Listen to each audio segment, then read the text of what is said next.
യിലെ ഒരു ഗ്രാമത്തിൽ ഒരു ധനുമാസത്തിൻ കുളിരും രാവിൽ പാർത്തിരുന്നു രാജപാലകർ ദേവനാദം കേട്ടു ആമോദരായി. യഹൂദിയായിലെ ഒരു ഗ്രാമത്തിൽ ഒരു ധനുമാസത്തിൻ കുളിരും രാവിൽ പാർത്തിരുന്നു രാജപാലകർ ദേവനാദം കേട്ടു ആമോദരായി. വർണ്ണരാജികൾ വിടരും വാനിൽ വെള്ളിമേഘങ്ങൾ ഒഴുകും രാവിൽ താരകരാജകുമാരിയോടൊത്തന്ന് തിങ്കൾ കലപാടി ഗ്ലോറിയ.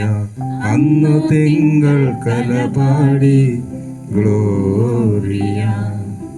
താരകം തന്നെ നോക്കി ആട്ടിടയർ നടന്നു.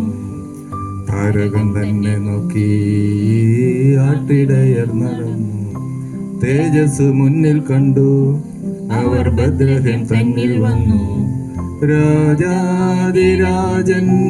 പൊൻതിരുമേനി രാജാതിരാജന്റെ പൊൻതിരുമേനി അവർ കാലിത്തൊഴുത്തിൽ കണ്ടു.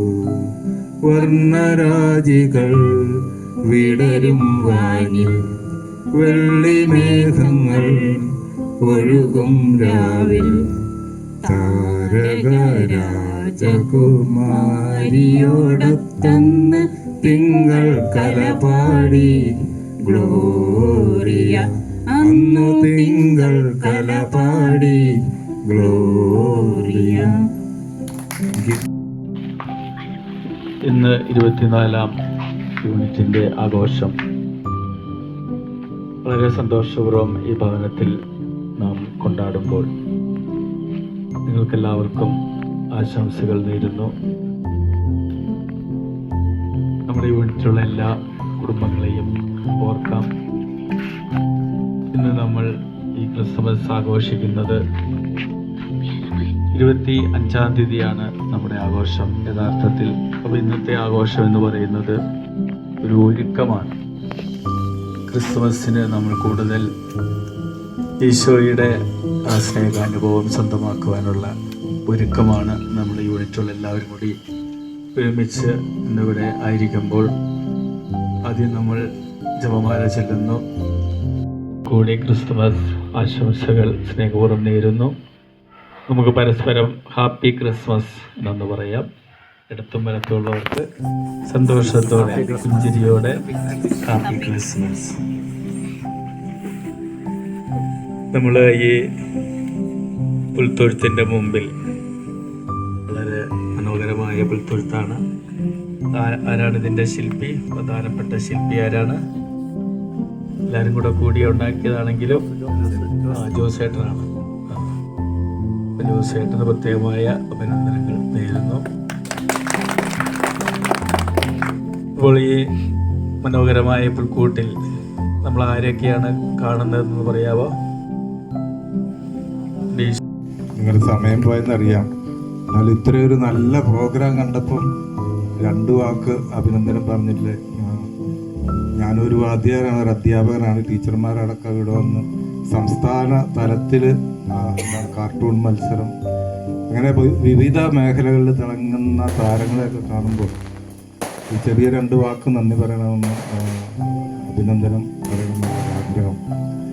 അപ്പോൾ എനിക്ക് ആദ്യമായി അത്ഭുതം തോന്നുന്നത് ഇവിടുത്തെ നിങ്ങളുടെ വികാരിയച്ഛൻ്റെ ആ ഒരു എന്താണ് പറയുക, അദ്ദേഹത്തിൻ്റെ എളിമയും.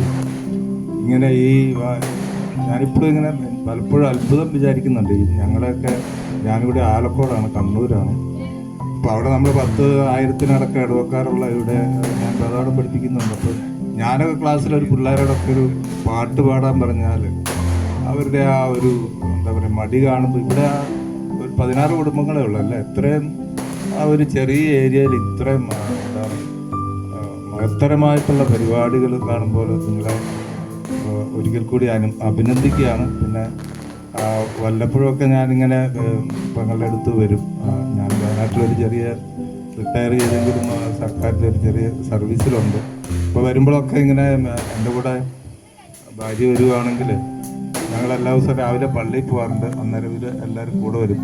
അപ്പോൾ അച്ഛൻ്റെ ആ കുർബാന എന്ന് പറയുമ്പോൾ ഒരു അനുഭവമാണ് ശരിക്കും പറഞ്ഞാൽ. പലപ്പോഴും ഞാൻ ആഗ്രഹിച്ചിട്ടുണ്ട് അച്ഛൻ്റെ സന്ദേശം ഒന്ന് കേട്ടാൽ കൊള്ളാം. പക്ഷെ ഞായറാഴ്ച ഞാനിവിടെ ഉണ്ടാകാറില്ലാത്തതുകൊണ്ട് സന്ദേശം കേൾക്കാറില്ല. അച്ഛൻ്റെ ആ സ്ഫുടമായിട്ടുള്ള ഓരോ വാക്കുകൾ ഇങ്ങനെ പെറുക്കി ഒരു നമ്മുടെ മനസ്സിലോട്ട് ആ ഒരു കുർബാനയുടെ അനുഭവം ഇറങ്ങി വരുന്ന ഒരു അനുഭൂതിയാണ്. അതുപോലെ ഈ സന്ദേശം ഇപ്പോൾ കേട്ടപ്പോൾ ഒരു പുൽക്കൂട് വെച്ചിട്ട് എന്തെല്ലാം കാര്യങ്ങളാണ് അച്ഛൻ പറഞ്ഞ് നമുക്കത് നിങ്ങളുടെയൊക്കെ ഹൃദയത്തിൽ കയറി കാണുമെന്ന് ഞാൻ വിചാരിക്കുന്നു. ഒരു ഈശോ നമ്മുടെ ഹൃദയത്തിൽ ജനിക്കണം എന്നുള്ള ആ സന്ദേശം വളരെ എന്താണ്, യോസേപ്പ് പിതാവിനെ ഒരു കാര്യം മാത്രമേ ഞാൻ നിങ്ങളോട് പറയുന്നു. യോസേപ്പ് പിതാവിൻ്റെ ആ ഒരു സന്ദേശം, അതായത് യോസേപ്പ് പിതാവ് വേദനിച്ചാലും മാതാവും ഈശോയും ബുദ്ധിമുട്ടരുതെന്നുള്ള ആ ഒരു എന്താണ് അദ്ദേഹത്തിൻ്റെ ആ ഒരു ആർജവത്വം, അത് നമ്മളുടെ കുടുംബങ്ങളിൽ ഏറ്റെടുത്താൽ, നമ്മളുടെ ഇടയിൽ ഏറ്റെടുത്താൽ അത് മതി നമ്മളുടെ ജീവിതത്തിന് എല്ലാമായിട്ട്. നമ്മുടെ ഈശോ നമ്മുടെ ഹൃദയത്തിൽ പിറക്കാൻ ആ ഒരു സന്ദേശം ഏറ്റെടുത്താൽ മതി. അച്ഛൻ പറഞ്ഞ പോലെ നിത്യജീവനിലേക്കുള്ള യാത്രയിൽ ഈശോയുടെ ദൈവത്തിലുള്ള വിശ്വാസവും എന്താ പറയുക, ഈശോയുടെ മാർഗങ്ങൾ പിന്തുടർന്നാൽ എന്താണ് അവസാന കാഹളനാളത്തിൽ വലതുഭാഗത്ത് നമ്മളെ ചേർത്ത് നിർത്താൻ ഈശോ വരും. അങ്ങനെ ഒരു വിശുദ്ധന്മാരുടെ ലോകത്തിൽ മാലാഖമാരോടും വിശുദ്ധന്മാരോട് ഈശോയോടും പരിശുദ്ധാത്മാവിൻ്റെ സമീപത്തിൽ, പരിശുദ്ധ ത്രിത്വത്തിൽ നമുക്ക് ആ ഒരു പുതിയ ആകാശവും പുതിയ ഭൂമിയും ലഭിക്കുവാൻ വേണ്ടിയിട്ടുള്ള മാർഗത്തിലേക്ക് നിങ്ങളെ നയിക്കുന്ന അച്ഛന് പ്രത്യേകം ഒരിക്കൽ കൂടി അഭിനന്ദനം കൊണ്ട് ഞാൻ നിർത്തുകയാണ്. എല്ലാവർക്കും ഒരിക്കൽ കൂടി അഭിനന്ദനങ്ങൾ. ഞാൻ അപൂർവമായിട്ടാണ് ഇതിലൂടെ പെട്ടതിൽ സന്തോഷമുണ്ട്. 1-2 നല്ല പ്രോഗ്രാംസ് എനിക്ക് വളരെ ഇഷ്ടപ്പെട്ടു. അതുപോലെ അന്ന് കഴിഞ്ഞ ദിവസം വന്നപ്പോൾ അച്ഛൻ്റെ പിറന്നാൾ ആഘോഷത്തിലും പങ്കെടുക്കാനുള്ള ഒരു ഭാഗ്യമുണ്ടായി. അപ്പോൾ ഒരിക്കൽ കൂടി അഭിനന്ദനം പറഞ്ഞത് നിർത്തുന്നു. Thank you. അടുത്തതായി ഇന്ന് ഈ ആഘോഷം ഇവിടെ നടത്താൻ നമുക്ക് ഈ ഭവനം ഒരുക്കി തന്ന തോമസ് ചേട്ടനും കുടുംബത്തിനും പ്രത്യേക നന്ദി അർപ്പിക്കുന്നു.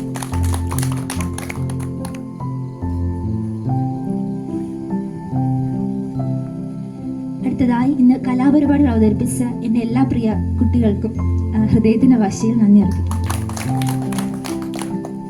ഇന്ന് തങ്ങളുടെ മഹനീയ സാന്നിധ്യം വഴി ഈ പരിപാടി വിജയകരമാക്കിയ നിങ്ങളെല്ലാവർക്കും നന്ദി അർപ്പിച്ചുകൊണ്ട് എൻ്റെ വാക്കുകൾ നിർത്തുന്നു.